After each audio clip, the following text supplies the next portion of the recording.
بسم اللہ الرحمن الرحیم۔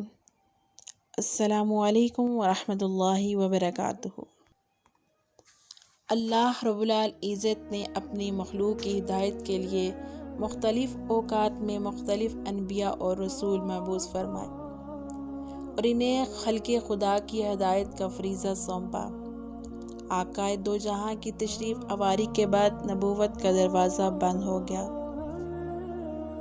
آپ خاتم الانبیاء بن کر تشریف لائے۔ آپ کے بعد صحابہ کرام، تابعین اور تبع تابعین امت کی ہدایت کا فریضہ سر انجام دیتے رہے۔ بعد میں کئی اولیاء کرام اللہ اور اس کے رسول مکرمہ کی تعلیمات کی شمع روشن کرتے رہے، لیکن جو مقام غوث عظیم شیخ عبد القادر جیلانی کو نصیب ہوا کسی اور کے حصے میں نہیں آیا۔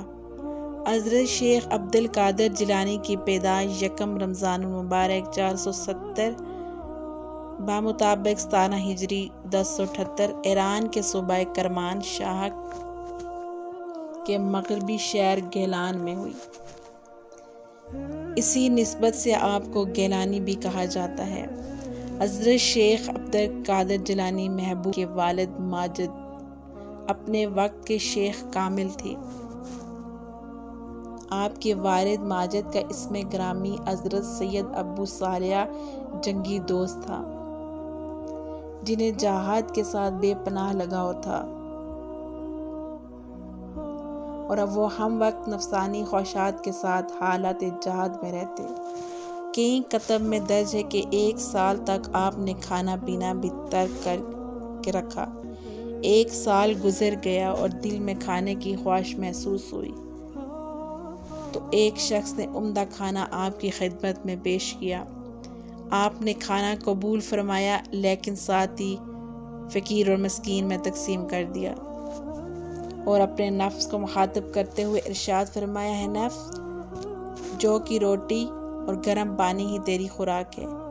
آپ کی والدہ ماجدہ سیدہ فاطمہ ام الخیر نہایت پاکیزہ عابدہ و زاہدہ خواتین تھی۔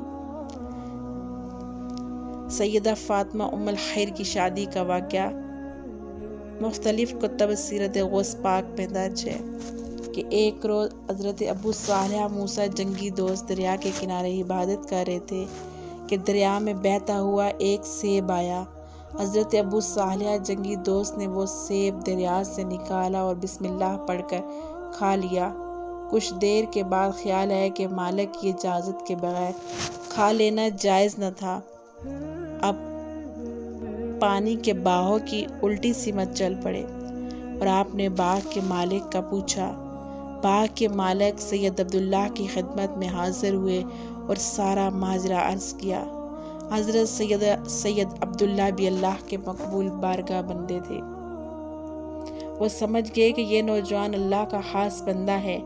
آپ نے ارشاد فرمایا، تم 10 سال تک اس باغ کی رکھوالی کرو، پھر معاف کرنے کے بارے میں سوچوں گا۔ آپ 10 سال تک باغ کی رکھوالی کرتے رہے۔ اتنے طویل مجاہدے کے بعد ابو صالح جنگی دوست کو حضرت سید عبداللہ نے ارشاد فرمایا کہ میں اپنی بیٹی کی شادی تمہارے ساتھ کرنا چاہتا ہوں۔ اتنے طویل مجاہدے کے بعد آپ کی ازواجی زندگی کا آغاز ہوا۔ حضرت شیخ عبد القادر جیلانی نے ابتدائی تعلیم اپنی والدہ کے گہوارے میں حاصل کی۔ ابتدائی تعلیم کے بعد مزید تعلیمات کے لیے آپ کو بغداد بھیج دیا گیا۔ آپ کی والدہ نے اپنے بیٹے کے سر پر شفقت ہاتھ رکھ کر ارشاد فرمایا، ہے میرے بیٹے، تمہاری جدائی میرے لیے برداشت کرنا بہت مشکل ہے، لیکن تمہیں علم حاصل کرنے کے لیے بغداد بھیج رہی ہوں۔ میری یہ خواہش ہے کہ تم تمام علوم میں کمال حاصل کرو اور تمام تذکرہ اپنے وقت کے جدہ علماء میں سے ہو۔ تمام علماء اولیاء کرام اس بات پر متفقہ ہیں کہ سیدنا عبد القادر جیلانی پیدائشی ولی ہیں، اور آپ کی یہ کرامت بہت مشہور ہے کہ آپ ماہ رمضان میں طلوع فجر سے لے کر غروب آفتاب تک بھی دودھ نہیں پیتے تھے۔ گیلان میں یہ بات عام تھی کہ سادات گھرانے میں ایک ایسا بچہ پیدا ہوا جو رمضان میں دودھ نہیں پیتا۔ آپ کا بچپن عام بچوں سے مختلف تھا۔ حضرت عبد القادر جیلانی اپنے لڑکپن کے متعلق ارشاد فرماتے ہیں کہ اپنی عمر کے ابتدائی دور میں جب کبھی میں لڑکوں کے ساتھ کھیلنا چاہتا تو غیب سے آواز آتی کہ تمہیں کھیل کود کے لیے نہیں بھیجا گیا، اس سے باز رہو۔ یہ سن کر میں رک جاتا۔ میں آواز دینے والے کی تلاش میں اپنا گرد و پیش پر نگاہ ڈالتا، لیکن مجھے کوئی نظر نہیں آتا۔ بچپن ولایت کے آثار نمودار ہوئے تھے اور جانور بھی آپ سے کلام کرتے تھے۔ آپ فرماتے ہیں کہ بچپن میں ایک آبادی میں کھیل رہا تھا اور ایک گائے کی دم پکڑ کر کھینچی۔ گائے نے مجھ سے کلام کیا کہ عبد القادر، تم اس عرض سے دنیا میں نہیں بھیجے گئے۔ جب آپ کو رسم بسم اللہ اور قرآن کی تعلیم کے لیے مکتب میں داخل کرائے، محترم کے سامنے آ کر بیٹھ کے استاد صاحب نے کہا پڑھو بسم اللہ الرحمن الرحیم، تو آپ نے بسم اللہ شریف پڑھنے کے بعد ساتھ ہی الف لام میم سے لے کر 18 پارے زبانی سنا ڈالے۔ استاد صاحب نے حیرت سے پوچھا آپ نے یہ پارے کب اور کیسے پڑھے؟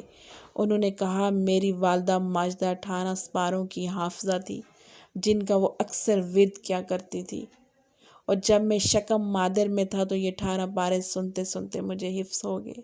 سبحان اللہ۔ آپ نے اپنے وطن گیلان میں ضابطہ طور پر قرآن مجید ختم کیا، حضرت شیخ عماد بن مسلم سے قرآن کریم حفظ کیا اور چند دوسری دینی کتابیں پڑھنے کے ساتھ خدمت میں رہ کر فیض اور برکات حاصل کی۔ بغداد میں تحصیل علم مکمل کرنے کے بعد آپ 25 سال تک سخت عبادت اور ریاضت کرتے رہے، جنگلوں میں مجاہدہ کرتے رہے۔ آپ نے عراق کے صحراؤں اور جنگلوں میں عبادت اور ریاضت کی۔ طویل عرصے بعد شہر سے باہر رہنا اور عبادت اور ریاضت میں اپنا وقت گزارنے کے بعد آپ بغداد واپس تشریف لائے اور یہیں پر سکونت اختیار کی اور درس و تدریس کا سلسلہ شروع کیا۔ حضور غوث عظیم نے 528 میں درسگاہ تعمیر کی اور مختلف علاقوں سے لوگ آپ کی خدمت میں حاضر ہونا شروع ہو گئے اور آپ سے علم دین حاصل کرنے لگے۔ تدریس علم کے دوران لوگوں کی اس قدر کثرت ہوتی کہ آپ کی مسجد میں تل دھرنے کی جگہ نہ ہوتی۔ آپ کے غوث عظیم ہونے پر تمام امت کا اتفاق ہے۔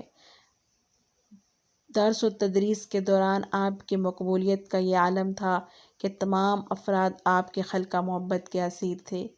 آپ کے علمی کمال کا یہ عالم تھا کہ بغداد میں آپ کی مجلس واعظم میں ہزاروں فردوں کا مجموعہ ہوتا اور حضور الغوث العظیم شیخ عبد القادر کے حلقہ درس میں انسانوں کے علاوہ جنات کے بھی تعداد موجود ہوتی تھی اور آپ ان کو بھی زیور تعلیم سے آراستہ فرماتے۔ ہم اثر علماء آپ کی مقبولیت سے خائف بھی ہوتے اور بعض علماء امتحان کی نیت کے آپ کے حلقہ درس میں حاضر ہوتے۔ حضور الغوث العظیم ان سے ان کی نیتوں کے مطابق مسائل بیان فرماتے۔ ابو العباس احمد بن محمد بغدادی اور علماء حافظ عبد الرحمن بن جوزی یہ دانوں اپنے وقت کے علم کے امام سمجھے جاتے تھے۔ علم حدیث میں ان کا کوئی ثانی نہ تھا۔ اپنے اپنے فن میں یہ لوگ یکتا تصور کیے جاتے۔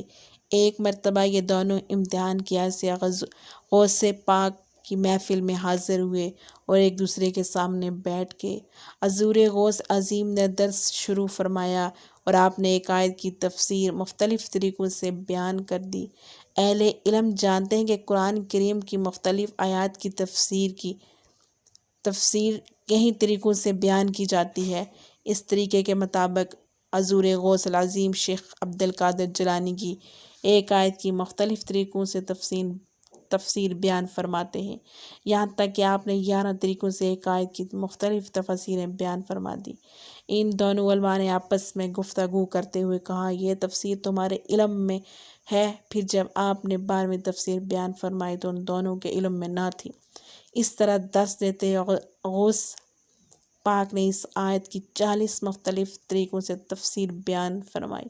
دونوں علماء حضور الغوث عظیم علم کی گہرائی کے قائل ہوئے، لیکن ابھی بات ختم نہ ہوئی تھی۔ حضور غوث عظیم شیخ عبد القادر جیلانی نے ارشاد فرمایا سے حال کی طرف آتے ہیں۔ آپ نے بلند آواز سے کلمہ طیبہ کا ذکر فرمایا۔ کلمہ طیبہ آپ کی زبان سے نکلنے کی دیر تھی کہ ساری مجلس میں ایک جوش اور اضطراب کی کیفیت پیدا ہو گئی۔ امتحان کے لیے آنے والے علماء نے جوش میں آ کر اپنے گربان چاک کر ڈالے اور ایسی کیفیت تیاری ہوئی جس کو بیان کرنا مشکل ہے۔ حضرت شیخ عبد القادر جیلانی سے تمام مصنفین اس بات پر متفقہ ہیں کہ آپ نے جمعے کے ایک اجتماع میں جب غوثیات کبریٰ کا اظہار فرمایا، آپ نے خطبہ جمعہ ارشاد فرماتے ہوئے اچانک ارشاد فرمایا، میرا یہ قدم تمام ولیوں کی گردن پر ہے۔ آپ کے ان الفاظ کی ادائیگی کی دیر تھی کہ مجلس کے تمام اولیاء نے اپنی گردنوں کو جھکا دیا۔ دنیا کے دوسرے علاقوں میں موجود اولیاء نے کشف کے ذریعے اس اعلان کو سنا اور اپنے اپنے مقام پر بیٹھے ہوئے اپنی اپنی گردنیں جھکا دی۔ شیخ حضرت خواجہ معین الدین چشتی اجمیری اس وقت ہندوستان کے دراز علاقے میں عبادت میں مصروف تھے۔ آپ نے بھی حضرت شیخ عبد القادر جیلانی کے اعلان پر اپنی گردن خم کرتے ہوئے ارشاد فرمایا، آقا آپ کا قدم میری گردن پر بھی اور میرے سر پر بھی۔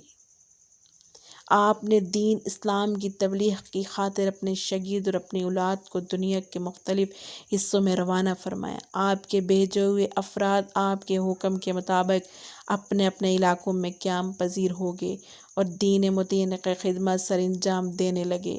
برصغیر میں بھی آپ کے خاندان پاک کے متعدد افراد موجود تھے۔ جب تک یہ دنیا باقی رہے گی، حضور غوث پاک کا فیضان ہمیشہ جاری رہے گا۔